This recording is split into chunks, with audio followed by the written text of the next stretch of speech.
कांग्रेस के राष्ट्रीय अध्यक्ष मल्लिकार्जुन खड़गे के एक बयान को लेकर देश की राजनीति में काफी गर्मी आ गई है। उन्होंने प्रधानमंत्री नरेंद्र मोदी को लेकर जो टिप्पणी की, उस पर बीजेपी लगातार हमला कर रही है। बीजेपी ने इस मामले की शिकायत चुनाव आयोग से भी कर दी है और इसे बेहद आपत्तिजनक बताया है। वहीं उत्तर प्रदेश के मुख्यमंत्री योगी आदित्यनाथ ने भी इस पर कड़ी प्रतिक्रिया दी। उन्होंने सोशल मीडिया पर पोस्ट करते हुए कहा कि देश के लोकतांत्रिक तरीके से चुने गए प्रधानमंत्री के खिलाफ इस तरह की भाषा का इस्तेमाल करना बिल्कुल गलत है और ये लोकतंत्र की मर्यादा के खिलाफ है। योगी ने कहा कि ये बयान कांग्रेस की हताशा और उसकी गिरती हुई राजनीतिक सोच को दिखाता है। उनके मुताबिक कांग्रेस अब मुद्दों से भटक चुकी है और इस तरह के बयान देकर अपनी खोती साख को और नुकसान पहुंचा रही है। साथ ही योगी आदित्यनाथ ने यह भी कहा कि प्रधानमंत्री मोदी के नेतृत्व में भारत आज दुनिया में मजबूत स्थिति में है। ऐसे में उनके खिलाफ इस तरह की टिप्पणी करना देश के 140 करोड़ लोगों का भी अपमान है। उन्होंने कांग्रेस से इस बयान के लिए सार्वजनिक माफी मांगने की मांग की। वहीं बीजेपी की तरफ से नितिन नवीन ने भी कांग्रेस पर निशाना साधा। उन्होंने कहा कि पीएम मोदी को आतंकवादी कहना कांग्रेस की गिरती राजनीति का उदाहरण है। उनके मुताबिक ये सिर्फ एक व्यक्ति पर हमला नहीं, बल्कि देश की जनता के जनादेश का भी अपमान है। उन्होंने आरोप लगाया कि जब भी कांग्रेस विकास और असली मुद्दों पर घिरती है, तब वे ऐसे बयान देकर ध्यान भटकाने की कोशिश करती है।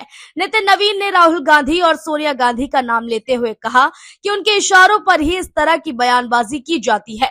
उन्होंने ये भी कहा कि पहले भी कांग्रेस ने भाषा की मर्यादा तोड़ी है और हर बार जनता ने उसे जवाब दिया है। इस बार भी ऐसा ही होगा। बीजेपी के राष्ट्रीय प्रवक्ता प्रदीप भंडारी ने भी इस मुद्दे पर कड़ा बयान दिया। उन्होंने कहा कि पीएम मोदी को आतंकवादी कहना सीधे सीधे देश की जनता का अपमान है। उनके मुताबिक कांग्रेस इस हद तक गिर चुकी है कि वह आम लोगों की आवाज को भी गलत तरीके से पेश कर रही है। उन्होंने कांग्रेस की सोच को अर्बन नक्सल बताते हुए कहा कि पार्टी अब देश विरोधी ताकतों के प्रभाव में आ गई है। असल में ये पूरा विवाद उस समय शुरू हुआ जब मल्लिकार्जुन खड़गे ने तमिलनाडु में एक प्रेस कॉन्फ्रेंस के दौरान बयान दिया।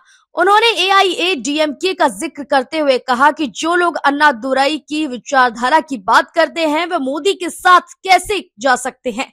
इसी दौरान उन्होंने एक विवादित शब्द का इस्तेमाल किया, जिस पर अब बवाल मचा हुआ है।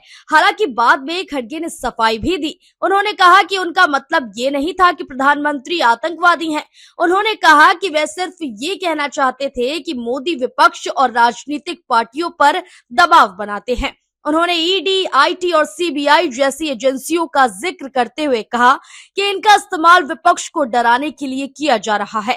इस पूरे मामले ने एक बार फिर से राजनीतिक माहौल को गर्मा दिया है। बीजेपी जहां इसे कांग्रेस की गिरी हुई राजनीति बता रही है, वहीं कांग्रेस अपनी सफाई दे रही है। आने वाले समय में ये मुद्दा और तूल पकड़ सकता है, खासकर चुनावी माहौल में। फिलहाल इस खबर में बस इतना ही। ऐसी और खबरों के लिए देखते रहें भारत अपडेट।